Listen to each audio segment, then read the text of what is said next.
Hey everybody, this is Doug with Artfully Road. So a company called tvliftcabinet.com reached out and asked if I would like to use one of their products in one of my projects. You've seen those projects where the TV comes up out of the cabinet, right?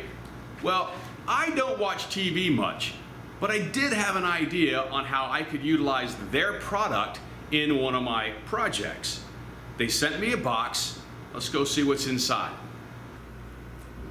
So when we started talking about me doing a project with one of their products, they asked what size lift I would like. So they have a variety of sizes starting at 25 and goes all the way up to 46. So you can go to their website, tvliftcabinet.com, and you can choose the different lift that you would like on your mechanism.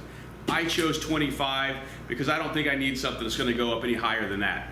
I'm not lifting the TV. I'm going to do something a little different. Let's see what we got. I made quick work of getting into the box, and it was nice to see that everything was packed nice and tight. The main lift, motor, and controller all come ready to use. On the controller, you have the directional button, up, and of course opposite of up is down. And there's also an outlet on the controller that would be used to plug in your TV. One bag contains instructions and TV mounting hardware, and the other bag contains the lift mounting hardware and remote. And then you have the TV mounting bracket. To build the cabinet, I used 4 legs that were 1.5 inch square tubing. I also used 4 1-inch square tubing pieces for the front and the back rails, and then 1-inch square tubing for the side rails. First, I welded the front of the cabinet, then the back of the cabinet.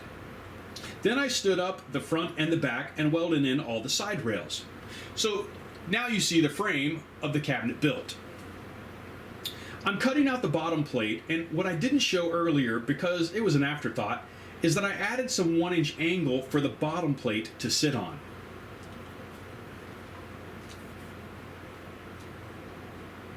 This way, the bottom plate is flush with the lower rails. I went ahead and welded on some small tabs, which will give me some spots to weld in the side panels. I used a 1/2 inch angle as a spacer to keep the tabs set back from being flush. That way, when I set the side panel in, it had a nice little offset.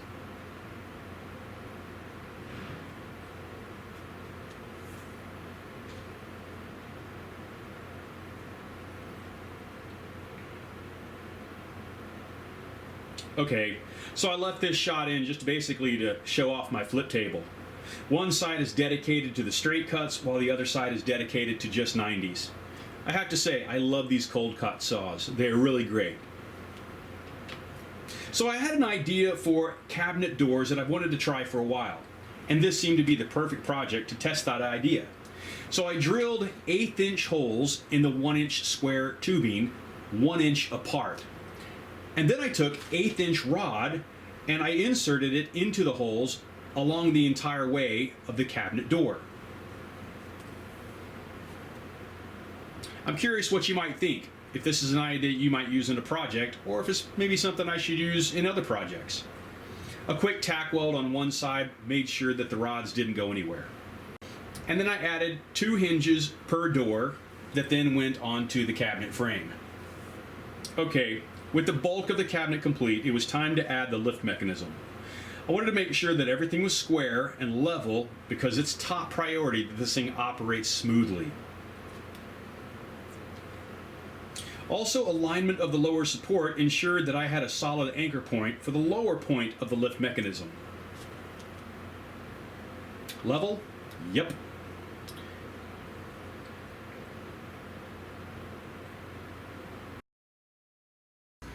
Okay, so I've got the motor mounted into the back of the cabinet. For me, all of my brackets on the cabinet are welded, so then I just use self-tappers to put the motor onto the 1-inch square metal.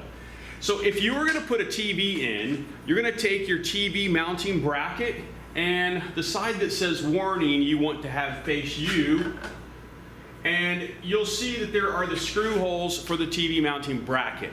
Okay, depending on the size of your TV, this will then attach to your back of your TV. You'll put the provided screws, and you'll see on the back of your TV there's actually spaces for, when you have those TV mounted wall brackets. So that's very much the same thing. Depending on the type of TV you have, you may need to adjust this bracket up and down, and where your TV sits. So this bracket also adjusts up and down. So you want to set your TV here, adjust your bracket, and then make sure that you secure it properly. But I'm not doing that. I'm going to go outside the box a little bit, and I'm going to do something a little bit different. So now I'm going to make some custom brackets to do what I want to do. Okay, so I didn't get too fancy. I just added a piece of 2-inch angle to the top and the bottom of the lift. I also secured a piece of cabinet top to the angle bracket.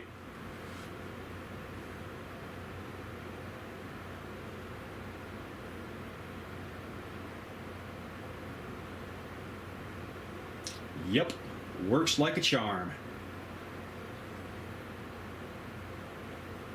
Okay, as you can see, I added a piece of metal plate to the 2-inch angle, which now covers the lift mechanism.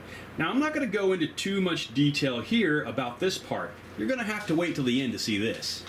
Okay, now I'm prepping the wood for the inside and the top of the cabinet. I had some reclaimed wood lying around the shop.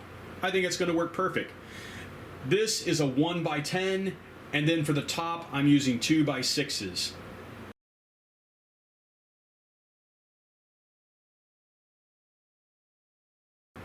I went ahead and stained all the wood. That way I can inset the wood into the cabinet, which actually is going to hide the lift mechanism. Then I designed some metal brackets, got them to cut out on the CNC, and then took them to my metal brake and bent all the brackets so that I can get ready to put them inside the cabinet. I also cut some half-round rod that I welded between the brackets.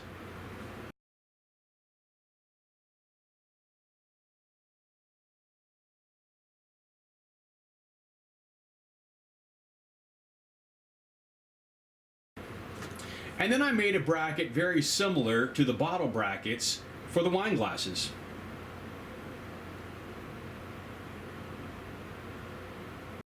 And then a quick spray of semi-gloss to darken the metal plate.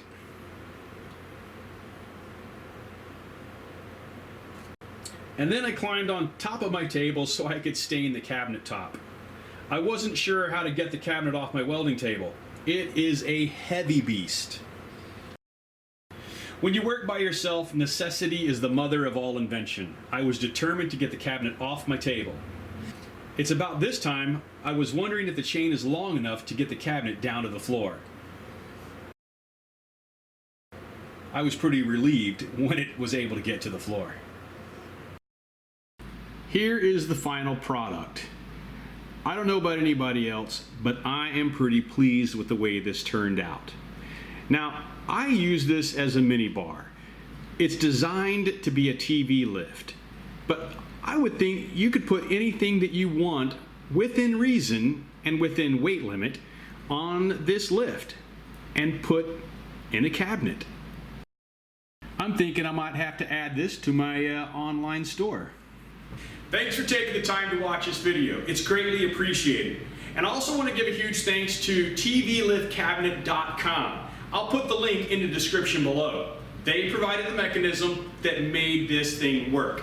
I also want to give a huge shout out to my Patreon supporters, Barry and Marlene Rush, Judy Clothier, and Funkiss Artistic Creations. We'll see everybody in the next video.